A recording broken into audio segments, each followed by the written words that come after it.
ലക്ഷ്മി,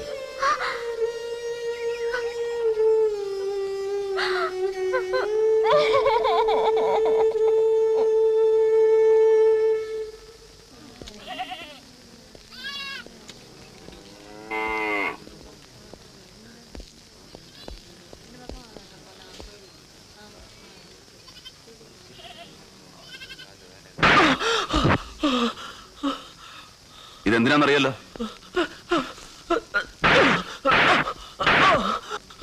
ഒരു പെണ്ണിന്റെ ജീവിതമാണ് നീ നശിപ്പിച്ചത്. നിന്നെ എന്നെ തല്ലരുത്. മിണ്ടരുത്. നീ മറ്റൊരു രംഗനാവുന്നോടാ. കൊന്നോടാ ഞാൻ. ഇല്ല ലക്ഷ്മി, ലക്ഷ്മി എന്റെ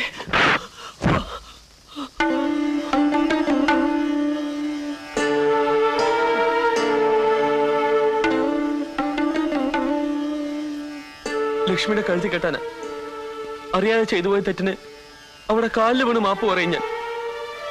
എന്നിട്ട് നിങ്ങളുടെ അനുഗ്രഹത്തോടെ. സത്യമാണോ നീ പറയുന്നത്? അതെ, അവളെ ഞാൻ ചതിക്കില്ല. പയ്യോ, നീ ഇപ്പൊ അവിടെ കാണണ്ട. ഞാൻ സംസാരിക്കാം അവളോട്.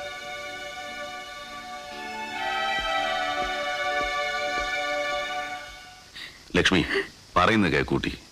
മനഃപൂർവ്വം നിന്നെ ചതിക്കാൻ വേണ്ടി ചെയ്തല്ല അവൻ. നിന്നോടുള്ള സ്നേഹക്കൂടുതൽ തന്നെ അവനെ കൊണ്ട് അത് ചെയ്യിച്ചത്. സ്നേഹം എന്ന് പറഞ്ഞാ നിന്റെ ശരീരത്തോട് മാത്രമല്ല. എന്താ അവനൊരു കുറവ് പറയാൻ? ഒരു ദുശീലവും അവന്റെ കയ്യിലില്ല. അധ്വാനിച്ച് ജീവിക്കുന്നുണ്ട്. നടന്നത് 4 ആളറിയാതെ എത്രയും പെട്ടെന്ന് കല്യാണത്തിനുള്ള ഏർപ്പാട് ചെയ്യാം. എന്താ? നോക്ക്, നിന്റെ പ്രയാസം നീ കരഞ്ഞു തീർക്കാന്നല്ലാതെ അച്ഛൻ അറിയാൻ ഇടവരരുത്. പാവം മനുഷ്യന്റെ നെഞ്ചു പൊട്ടും. എന്താ നീ ഒന്നും പറയാത്തത്? ഞാൻ എന്ത് പറയണം? എല്ലാം നിങ്ങൾ തീരുമാനിക്കല്ലേ. ഒന്നോർത്തോളൂ, എനിക്കുണ്ടൊരു ചെറിയ മനസ്സ്. ഞാനും സ്വപ്നം കണ്ടിട്ടുണ്ട് ഒരു ജീവിതം. അതെല്ലാം അങ്ങനെ എളുപ്പം എനിക്ക് മറക്കാൻ കഴിയില്ല.